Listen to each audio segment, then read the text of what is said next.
குழந்தைகளா, உங்க எல்லாத்துக்கும் வணக்கம். உங்க தாத்தா வந்திருக்கிறேன். இன்னைக்கு ஒரு கதை சொல்ல போறேன், எப்பவும் போல. இன்னைக்கு தாத்தா சொல்ல போற கதை தெனாலிராமனோட கதை. தெனாலிராமன் யாரு? தெனாலிராமன் ஒரு விகடகவி.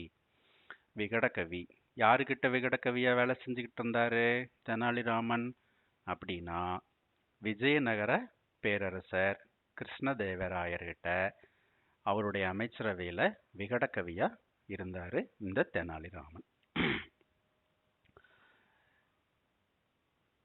சரி, ஒரு நாள் இந்த விஜயநகர பேரரசுக்கு அமைச்சர் தெனாலிராமன் வேலை செஞ்சுட்டு இருக்கக்கூடிய அரசரா இருக்கக்கூடிய கிருஷ்ணதேவராயர் அரசரா இருக்கக்கூடிய அந்த விஜயநகர பேரரசுக்கு ஒரு மேஜிக் பண்றவன், ஜால வித்தைக்காரன் ஒருத்தன் வந்திருக்கிறான்.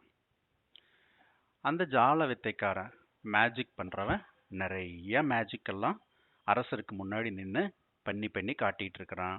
அரசர் அதையெல்லாம் பார்த்து பயங்கரமா சந்தோஷத்துல மகிழ்ச்சியில மூழ்கிட்டார். அவ்வளவு அற்புதமா இந்த ஜால வித்தைக்காரன் என்ன பண்ணிட்டு இருக்கிறான்? மேஜிக் ஷோ பண்ணிட்டு இருக்கிறான். யாருக்கிட்ட? விஜயநகர பேரரசனுடைய பேரரசர் கிருஷ்ணதேவராயர்கிட்ட.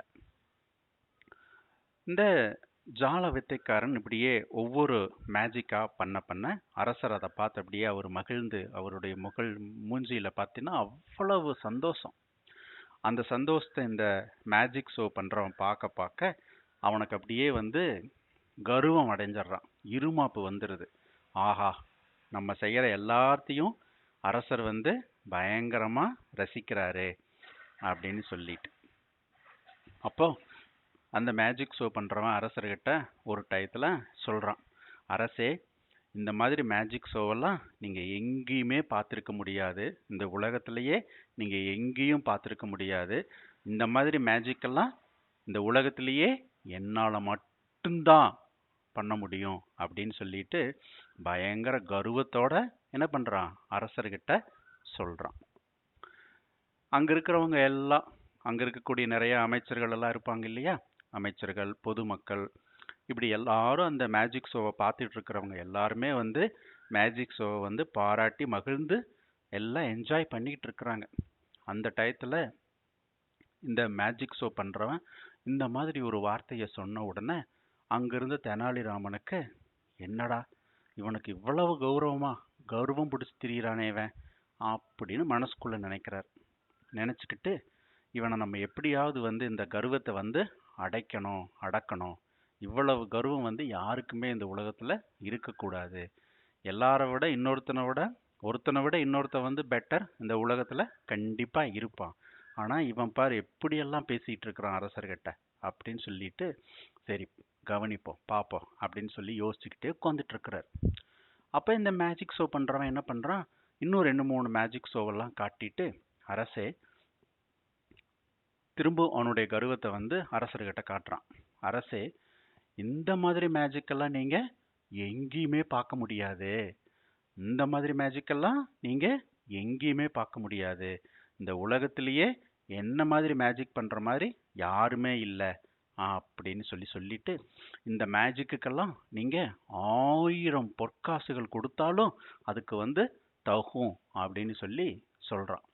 அவனுக்கு அந்த மேஜிக்காரன் இன்னைக்கு எப்படியாவது பேரரசர்கிட்ட இருந்து ஒரு 1000 பொற்காசுகள் வாங்கிடணும், 1000 கோல்டு காயின்ஸை வாங்கிடணும் அப்படின்னு அவன் மனசுக்குள்ள நினைச்சுக்கிட்டு இந்த மாதிரி சொல்றான். இதைய கேட்டுக்கிட்டு இருந்த தெனாலிராமனுக்கு மறுபடியும் மனசுக்குள்ள என்னடா இந்த மேஜிக் ஷோ பண்றதுக்கு 1000 பொற்காசுகளை இவன் வாங்கிட்டு போயிடுவான் போல் இருக்குதே. ஏதோ ஒரு 100 பொற்காசுகள், 50 பொற்காசுகள், 50 கோல்டு காயின்ஸ், 100 கோல்டு காயின்ஸ் அரசர் கொடுத்தாலும் கூட சரி ஓகேன்னு சொல்லலாம். 1000 பொற்காசுகளை வாங்கிட்டு போயிடுவான் போல் இருக்குதே இவன் பண்றதையெல்லாம் பார்த்தா அப்படின்னு சொல்லிட்டு தெனாலிராமனுக்கு என்ன ஆகிறது? மனசுக்குள்ள ஒரு இது வந்துடுது. எப்படியாவது இவனை நம்ம இன்னைக்கு மடக்கி ஆகணும் அப்படின்னு தெனாலிராமன் மனசுக்குள்ள முடிவு பண்ணிக்கிறாப்படி. அப்போ தெனாலிராமன் எந்திரிச்சு ஜாலகத்துக்காரனை பார்த்து, மேஜிக் ஷோ பண்றவனை பார்த்து, மேஜிக் ஷோ பண்றவரே, நீங்க இப்படியெல்லாம் சொல்லாதீங்க. உலகத்திலேயே வந்து உங்களுக்கு மாரி யாருமே வந்து மேஜிக் ஷோ பண்ண மாட்டேன்னு மட்டும் சொல்லாதீங்க. உங்கள விட திறமையான ஒருத்தன் இந்த மூலையில எங்கேயாவது இந்த உலகத்துல இருப்பான். உங்களுக்கு இந்த மாதிரி ஒரு கர்வம் வந்து இருக்கக்கூடாது அப்படின்னு சொல்லி சொல்றார். அதுக்கு அந்த மேஜிக் ஷோ வந்துட்டு தெனாலிராமனை பார்த்துக்கிட்டு ஏளனமா ஒரு சிரிப்பு சிரிச்சுக்கிட்டு, "ஹ, என்ன மாதிரி உலகத்துல யாருமே கிடையாது மேஜிக் ஷோ பண்றதுக்கு.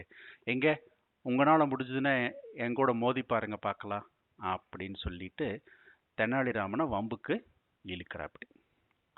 உடனே தெனாலிராமன் அந்த மேஜிக் ஷோ பண்றவங்கிட்ட, "சரி ஐயா, பார்த்துக்கலாம்.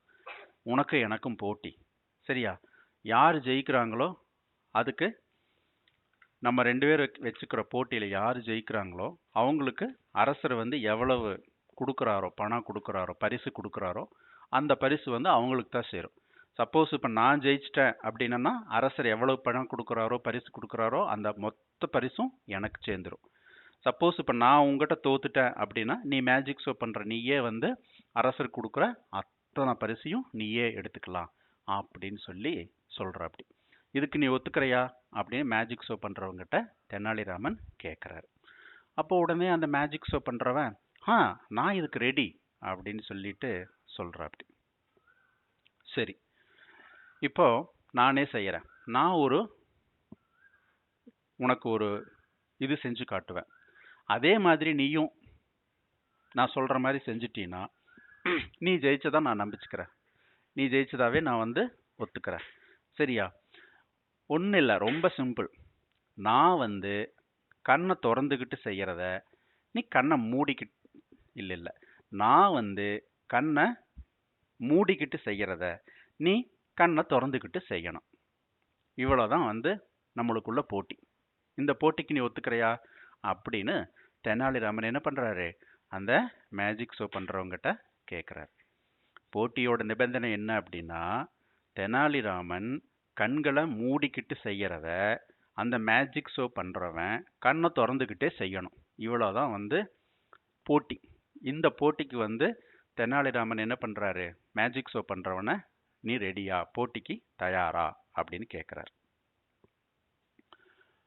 உடனே வந்து அந்த மேஜிக் ஷோ பண்றவன் சிரிச்சுக்கிட்டு, நீ கண்ணை மூடிக்கிட்டு பண்றத நான் கண்ணை திறந்துக்கிட்டு பண்ண முடியாதா, நானும் ரெடி இந்த மேஜிக் ஷோ பண்றதுக்கு அப்படின்ட்டு அவனை என்ன பண்றான், இதுக்கு ஒத்துக்கிறான். சரி, திரும்ப வந்து தெனாலிராமன் அந்த மேஜிக் ஷோ பண்றவங்கிட்ட சொல்றாரு, இங்க பாருப்பா, நீ நல்லா கேட்டுக்கோ. நான் வந்து கண்ணை மூடிக்கிட்டு பண்றத நீ கண்ணை திறந்துக்கிட்டு பண்ணணும். சரியா? அப்படி நீ சரியா பண்ணிட்ட அப்படின்னா அரசர் கொடுக்கக்கூடிய அத்தனை பரிசையும் நீயே எடுத்துக்கோ. அப்படி உன்னால் அதைய சரியா பண்ண முடியல அப்படின்னா அரசர் கொடுக்கக்கூடிய அத்தனை பரிசையும் எனக்கு தான் சொந்தம். அப்புறம் நீ வந்து எதுவும் வந்து மாத்தி எல்லாம் பேசக்கூடாது. இதுக்கு நீ ஒத்துக்கிறையா அப்படின்னு சொல்லிட்டு தெனாலிராமன் என்ன பண்றாரு, அந்த மேஜிக் ஷோ பண்றவங்க கிட்ட கேட்கிறாரு. அதுக்கு மேஜிக் ஷோ பண்றவன் கொஞ்சம் கூட யோசிக்கவே இல்லை. நான் ரெடி, இது ஒரு பெரிய மேட்டரே கிடையாது எனக்கு அப்படின்னு சொல்லிட்டு சொல்லிடுற. அப்படி சரி, இப்போ போட்டிக்கு நீ ரெடியா அப்படின்ட்டு அங்க இருக்கக்கூடிய ஆள்கிட்ட கூப்பிட்டு போய் ஒரு பக்கெட்ல நிறைய மணல் எடுத்துட்டு வாங்க, சாண்டு, ஒரு பக்கெட் நிறைய மணல் சாண்ட் எடுத்துட்டு வாங்க அப்படின்னு சொல்லி தெனாலிராமன் சொல்றாரு. அங்க இருக்கிற வேலையாள் என்ன பண்றான், குடுகுடுன்னு ஓடி போறான். போய் ஒரு பெரிய பக்கெட் எடுத்துக்கிட்டு வெளியே போய் மணல் அள்ளி அந்த பக்கெட் ஃபுல்லா நிரப்பிக்கிட்டு அந்த பக்கெட்டை தூக்கிட்டு உள்ள ஒடியாடுறான். வந்ததையுமே தெனாலிராமன் கிட்ட அந்த பக்கெட்டை வைக்கிற. அப்படி சரி, இப்போ போட்டி ஆரம்பம். பார்த்துக்கோ, நல்லா பார்த்துக்கப்பா, மேஜிக் ஷோ பண்ற ஆள் நீ நல்லா பார்த்துக்கோ. நான் இப்போ கண்ணை மூடிட்டு பண்றத நீ கண்ணை திறந்துக்கிட்டு தான் பண்ணணும், சரியா அப்படின்ட்டு இப்போ தெனாலிராமன் என்ன பண்றாருன்னா, அந்த பேரரசருக்கு முன்னாடி நடுவில் அந்த ஹாலில் வந்து சென்டரில் போய் மண்டி போட்டு உட்காந்துக்கிறார், சமணங்கால் போட்டு உட்காந்துக்கிறார். உட்காந்துக்கிட்டு அந்த பக்கெட்டை முன்னாடி வச்சு அந்த பக்கெட்ல இருந்து 2 கையிலையும் நிறைய மணல் 2 கையிலையும் மணலை எடுத்து அப்படியே மூஞ்சி மேலே போட்டு கண்ணு மேலே அப்படியே விழுகிற மாதிரி கண்ணை மூடிக்கிட்டு மணலை வந்து போடுறார். அந்த மணல் என்ன ஆகுது, கண்ணெல்லாம் பட்டு கண்ணெல்லாம் மூடி இருக்குது அவர் கண்ணு. அவர் மேலே மணல் என்ன ஆகுது, அப்படியே பட்டு கீழே விழுகுது. இப்போ கண்ணை தொடச்சிக்கிட்டு தெனாலிராமன் எந்திரிச்சுக்கிட்டு, பார்த்துக்கிட்டியா, இதுதான் போட்டி. நான் வந்து கண்ணை மூடிக்கிட்டு மணல் எடுத்து என் மூஞ்சில போட்டுக்கிட்டு மணலை கீழே விழ வச்சேன். இதே மாதிரி நீ கண்ணை திறந்துக்கிட்டு செய்யணும் அப்படின்னு சொன்ன உடனேயே அங்க இருக்கிறவங்களுக்கு எல்லாத்துக்கும் பயங்கரமா சிரிப்பு வந்துருச்சு. இது எப்படி இந்த ஆள் செய்ய போறான், கண்ணை திறந்துக்கிட்டு மணலை போட்டோம்னா பூரா மணல் என்ன ஆகும், கண்ணுக்குள்ள போயிடும். இவன் இதை எப்படி இந்த ஆள் செய்ய போறான், மேஜிக் ஷோ பண்றவன், கண்டிப்பா இவன் வந்து தோக்கத்தான் போறான் அப்படின்னு நினைச்சுக்கிட்டு என்ன பண்றான் அப்படின்ட்டு எல்லாரும் ஆவலோட பாக்குறாங்க. அப்ப இந்த மேஜிக் ஷோ பண்றவன் என்ன பண்றான், ஐயோ இப்படி போய் மாட்டிக்கிட்டுமே நம்ம இந்த ஆளுகிட்ட, நம்மளை வலைய வசமா நல்லா மாட்டி விட்டுட்டானே இந்த ஆளு அப்படின்னு சொல்லிட்டு இது எப்படா பண்றதுன்னு அவனும் யோசிக்கிறான். மணல் எப்படி போடுறது, கண்ணுல போயிருமே, கண்ணு வலிக்குமே அப்படின்ட்டு கடைசியில சோர்ந்து போயிட்டு நோ நோ நோ, நான் இந்த போட்டிக்கு வரல, நான் தோத்ததாவே இருக்கட்டும் அப்படின்னு சொல்லி அவன் என்ன பண்றான், அந்த மேஜிக் ஷோ பண்றவன் தன்னுடைய தோல்வியை ஒப்புக்கிறான். உடனே தெனாலிராமன் அந்த மேஜிக் ஷோ பண்றவங்க கிட்ட சொல்றார், எப்பவுமே வந்து நம்ம வந்து கர்வம் அடையக்கூடாது, நம்மளுக்கு வந்து இருமாப்பு இருக்கவே கூடாது. இந்த உலகத்திலே நம்மளை விட பெரியவங்க யாருமே இல்லைன்னு நம்ம என்னைக்கு நினைக்கவே கூடாது. நம்மளை விட பெரியவன் எங்கேயோ ஒருத்தத இந்த உலகத்துல இருப்பான், அவன் நம்மளையெல்லாம் விட நல்லா செய்வான், அவனுக்கு ஸ்கில் நிறைய இருக்கும்.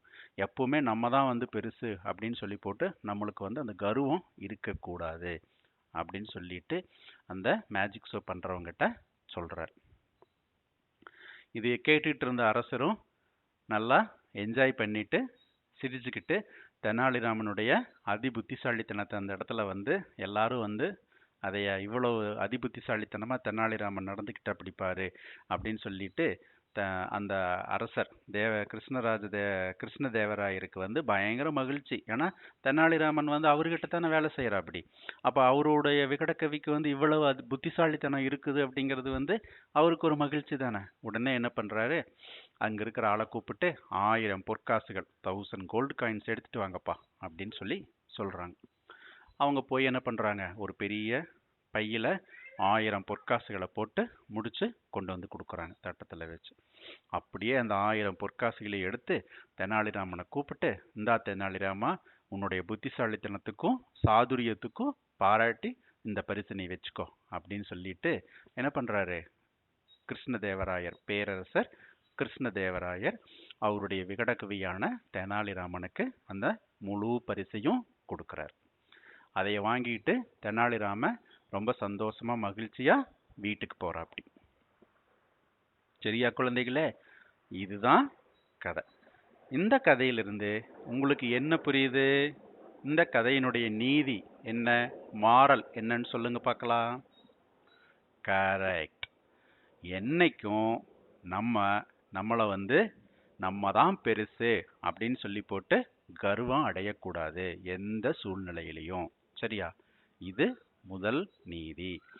ரெண்டாவது நீதி என்ன அப்படின்னா, நம்ம வந்து எங்க போனாலும் எந்த இடத்துக்கு போனாலும் அடக்கமாகவும் அமைதியாகவும் இருக்கணும். அடக்கம், அமைதி பிளஸ் புத்திசாலித்தனமும் இருந்தது அப்படின்னா நம்ம எந்த இடத்துலையும் வந்து ஜெயிச்சிடலாம், வாழ்க்கையில முன்னேறிடலாம். சரியா குழந்தைகளா, இந்த கதை உங்களுக்கு ரொம்ப பிடிச்சிருக்கும் அப்படின்னு நான் நினைக்கிறேன். கதை கேட்டுட்டீங்க, இப்போ தூங்குற நேரம் வந்துருச்சு. இப்போ நல்லா தூங்குங்க. தாத்தா இன்னொரு நாளைக்கு இன்னொரு கதையோட உங்களுக்கு வந்து சொல்றேன். அது வரைக்கும் குட் நைட்.